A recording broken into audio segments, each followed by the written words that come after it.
Hey guys, my name is Loveless, and this time we're back with I'll Come Back to You, chapter 2. So let's get straight into it.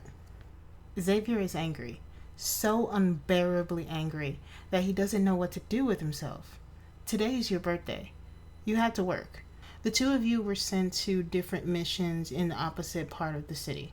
You said you didn't have plans, that you didn't mind working, that your birthday was just another day, and you used to spending it alone.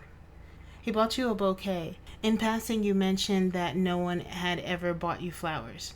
A twinge of sadness in your voice, despite your casual smile. So he had wrapped the prettiest ones he could find in a blush pink tissue paper. It was a contrast to the baby blue, white, and yellow petals. They reminded him of the stars that twinkled in your eyes every time he looked at you for too long. Every time you gazed at him like he was your salvation.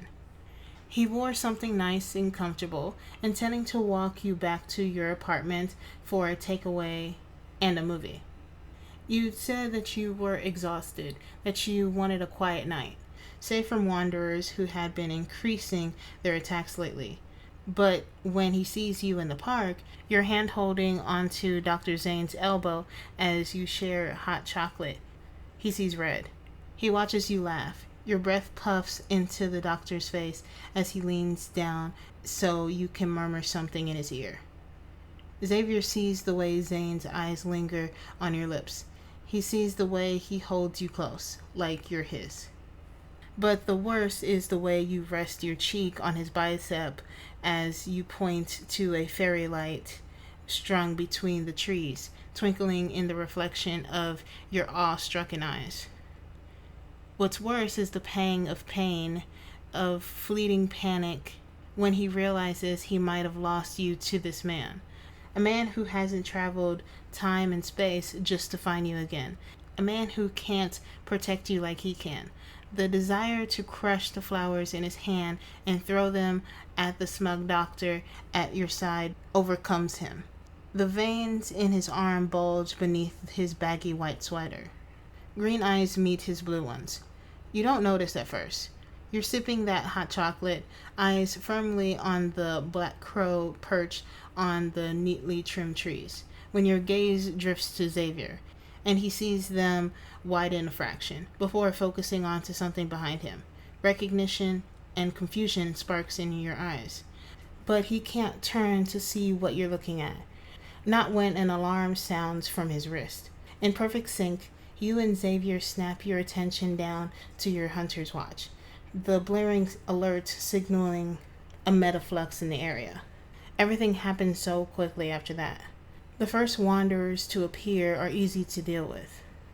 Xavier tried not to linger on the way you and the doctor shared an unspoken look, as though part of a careful practice routine. The dark-haired man evacuating the citizens as you and Xavier fight. But the battle worsens. What was a normal encounter spills into the area around the park, and suddenly Zane's efforts alone aren't enough. Xavier, evacuate the cafe. I got this. You call to him as you shoot a Elistine knave in the center of its head, effectively exploding it into dust. He does so without question, teleporting to the nearby crowd and escorting them out. But he misses one. A little girl with huge round eyes after the plushie that rolled away in the chaos. Her father screams, "May, no!" Xavier turns as if in slow motion. The little girl is frozen in place, shaking as the wanderer the size of a tree that surrounds the park stalks towards her, hooked fingers twitching as if in the moment they'll slice her in two. And then there you are, a flash of white uniform, throwing the girl out of the way before the claws had ended her life, instead sinking into you. The scream that ripped from your throat was animalistic. It was unlike anything Xavier has ever heard before, and he dashes to you, catching you before you fall to the floor. Xavier can't register the wound in your torso. He can't comprehend the blood that is rushing out of you like a waterfall.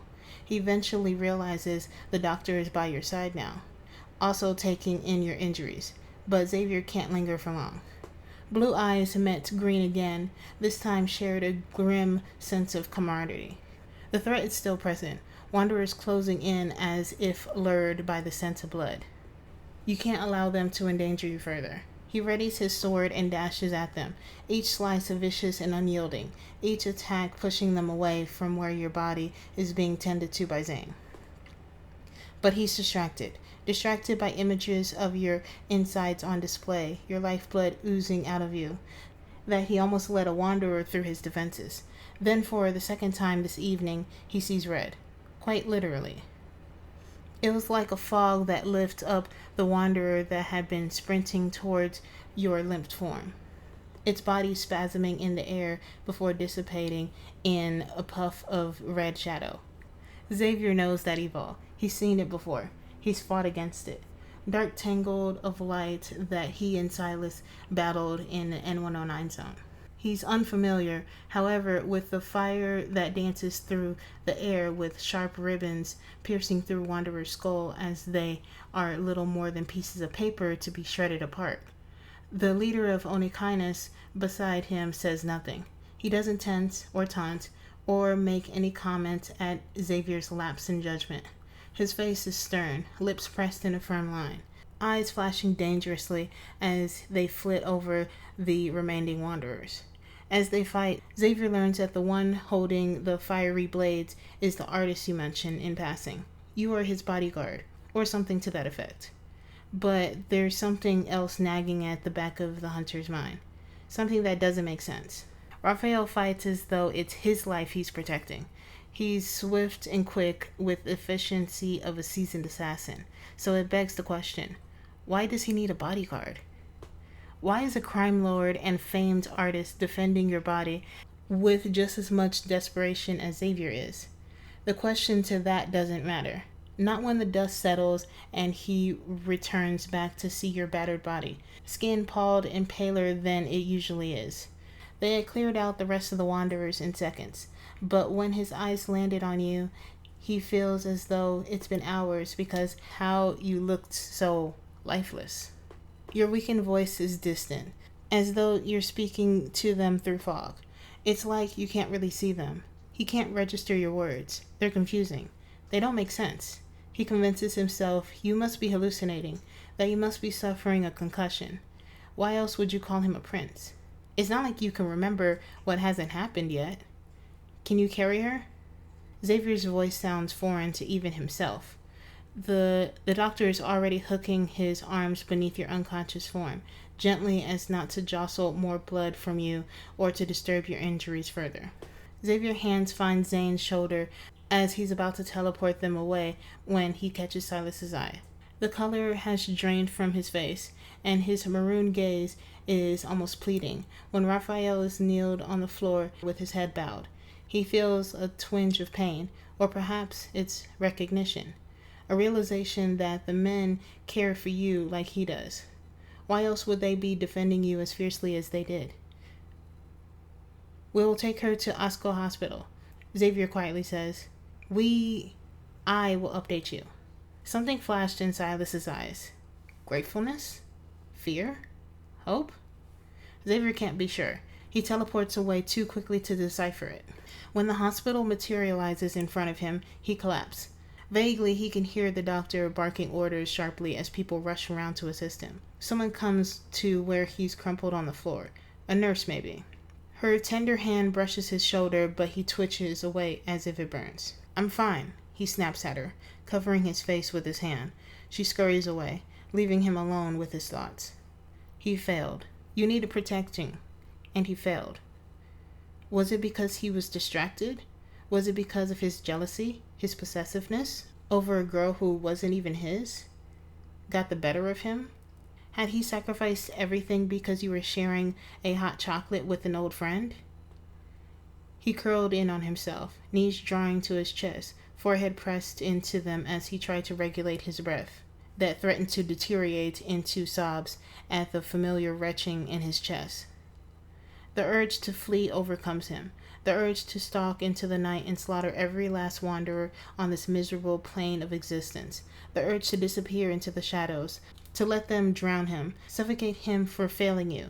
It was a fitting punishment. The light in the hospital were blinding, Atmosphere of pain, death makes his skin crawl. He was about to teleport away, somewhere, anywhere, but your voice in his head stops him. Don't be alone. He wants to be. He wants to isolate himself from everyone, from everything. He wants to block out the light as penance for his negligence, but it seems he can't disobey you. Excuse me. He hears himself speaking to the nurse he had snapped at before. Where can I get food? He barely realized he stood and is walking until he's face to face with a vending machine, shaky fingers selecting a sandwich. He makes no move to swipe the tear that spills from the corner of his eyes as he pours a complimentary coffee into a paper cup. Where's the Doc Zane's office, please? His body is moving on autopilot as he is led with another member of staff, not processing, not thinking, just doing as you ask. Look after each other. The doctor will need substance if he's to help you. Xavier had a feeling trivial matters such as food and caffeine were far from his mind right now, wherever he disappeared off to. He sets the sandwich and coffee on the large desk, then takes a seat in the chair in the corner. Xavier is angry, but not at you. How can he be? You're his light, and because of him, you could go out at any second. Okay, so we got through that. That is so sad.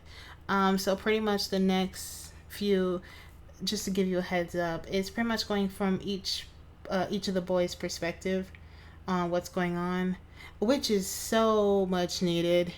So if you want to see more of this, and also beyond that, I'm not going to spill any more stuff, but just like for the first few. But we're going to see what happens next. There's a lot that happens. I love it. But if you want to be on this journey with me of this ongoing series, you know what to do.